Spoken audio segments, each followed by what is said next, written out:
Hey guys, me LV, and this is Lena, and we're here with episode 14. And we are sitting here with an awesome filmmaker. He's really cool. His name is Brandon.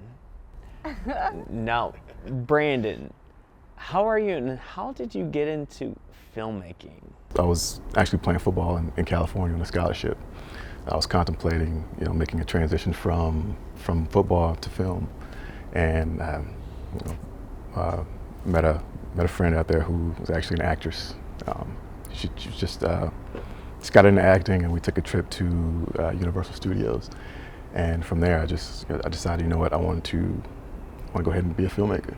So actually that next week, I went to my coach's office, and gave up my scholarship and moved back home to Austin, Texas. I looked at the more prestigious film schools and saw, I knew I wanted to write and direct, and so I looked at the more prestigious film schools and see what directing professors were teaching, what textbooks they were teaching from, and the screenwriting professors what they were teaching from, and then so I just kind of created my own home film school and taught myself. And then once I got my bearings and got the basics down, I started shooting music videos, and then I enrolled in film school.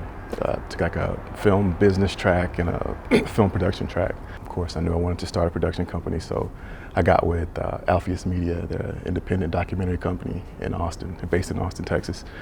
And they weren't even offering an internship. I just emailed them, told them a bit about myself, and they kind of opened one up. And then so it allowed me to come in, and some students from UT to come in and intern. I saw the ins and outs and how they operated their business. So I kind of borrowed their model and tailored it to fit what I wanted to do. So after I graduated, I started 2 Billion Films and started producing and directing and writing independently. Tell us about Sedalia. I want to hear about this Oh man, film. that project was okay. So it was actually at a time that I hadn't written anything for 6 months because I had just started a job at the post office, and it's kind of depressing. It's like, I did all this. I went to film school, did this, did that, created my own film program, and then I was like, I have to do something. And I think I was delivering a package down a street called Sedalia. I was like, oh, I love that name. So I pulled out my phone, wrote the name on my phone, and then I said, this is my next film. I don't know what it's gonna be, but this is my next project. Is there a postman in that film at all? Not at all. You could walk it through as the postman. The postman in the background, right? Yeah, I figure it takes one to, you could really play the character because you worked there. Originally it was supposed to be a vampiric piece. I wanted a female protagonist to rise from like a watery grave, and it's set in the countryside, which of course it's still set in the countryside.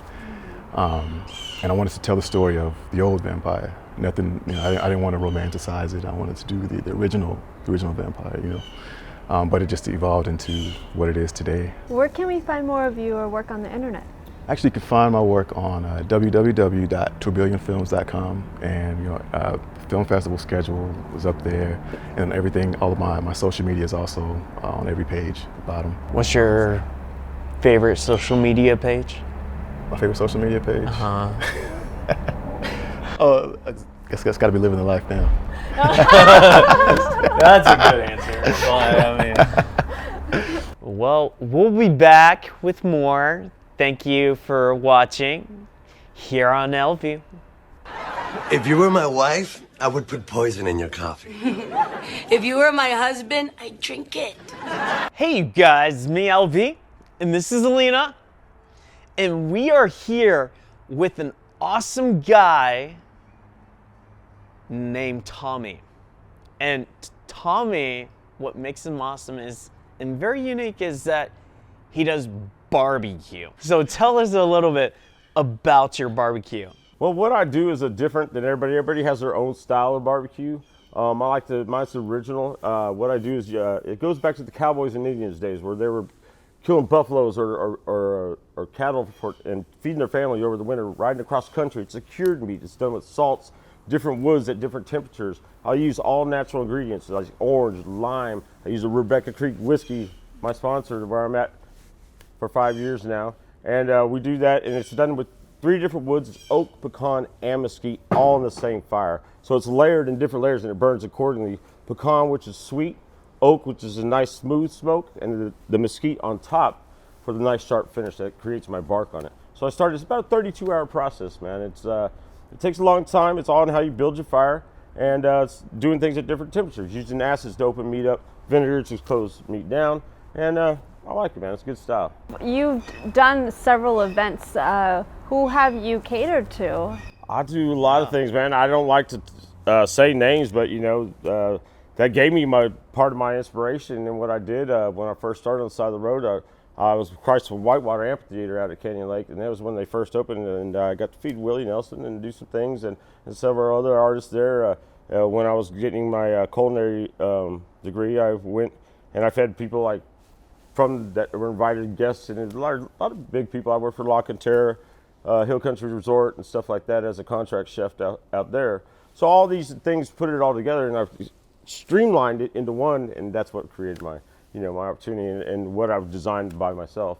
So we can find you where online? You can go to smokebarbecue.com. I have my own website there. There you can see I have different menus. I have an appetizer menu where I've created 12 different appetizers into a dirty mac and cheese, which is a smoked cheese sauce. I actually smoke the cheese and infuse my brisket, pulled pork, or sausage in it. Or you get all 3, man. It's about super. We call it Super Mac, is what we call it. We do nacho specials with all of our smoked meats. We do a lot of different things that I've created, and if you want to you can go to smokebarbecue.com. And I'm open at Rebecca Creek Distillery off 281 on Bulverde Road. And then I also just opened a place out at Canyon Lake right there off 306. Give a shout out to my boy Jamie. He's with Hidden Treasures out there. I'm on his property, man. He wanted some food out there. He's like, Tommy, man, let's do a barbecue shack and blow it up. So I said, all right, cool. So there I am on the side of the road. So in between the Dam Access Road and North Park Road, right there on the strip of road, there's a new game center. It's called Hidden Treasures. Jamie's the guy you need to go see. Thank you, Mark Servi, for introducing us for Texas Internet Radio.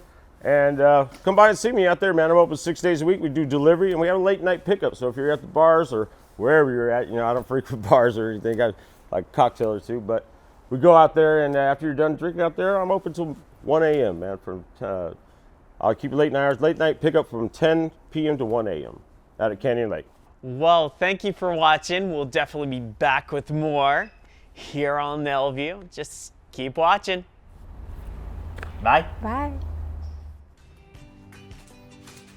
Lena, what are you doing? Look what I got. It's a new t-shirt. A new t-shirt? Where's that from? It's by LVnthelife from Austin T-Shirt Lab. What's a t-shirt lab? I know, and guess what? What? It's only $20, and every time you buy a t-shirt, it helps our show, LView. Man, that sounds great. Feel it.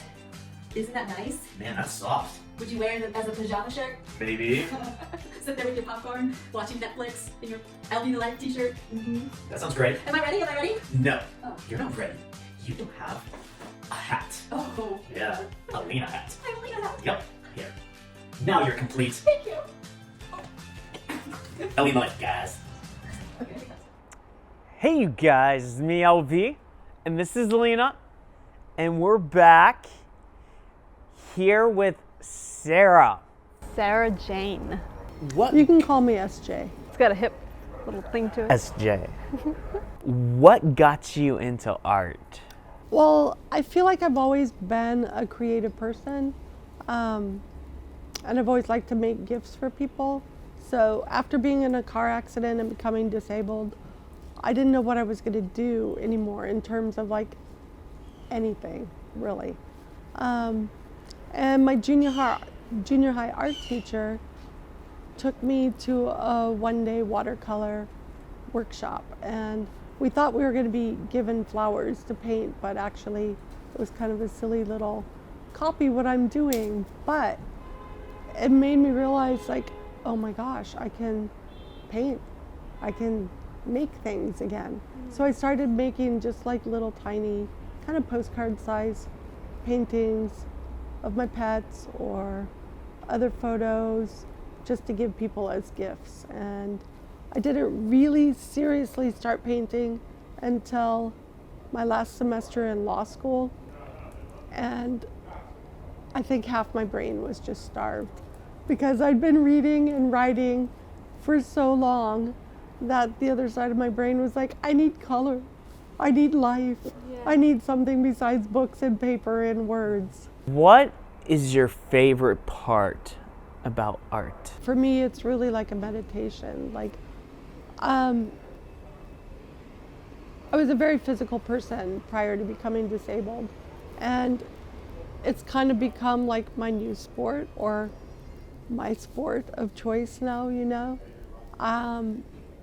It's something that I didn't do before becoming disabled, so it's not something that I had to try to adapt and figure out a new way of doing to like do something that I had done before.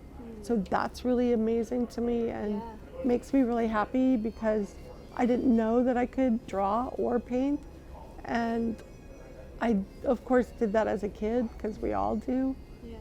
But I never knew that I could actually do something that I really liked, and that other people find beautiful as well. It makes me really happy. So I guess just my favorite part, I mean, I love color. I love just spending the time and like shutting out the rest of the world. So where can we find more information on your work? You can find me at my website, www.sarahjaneparsons, no H on the Sarah.com. You don't have to add the no H on the Sarah. It's just sarahjaneparsons.com. And there's links to my Facebook and Instagram. So see you guys later. Thank you for watching. Just keep watching, keep liking, keep following here on LView. Bye. Bye.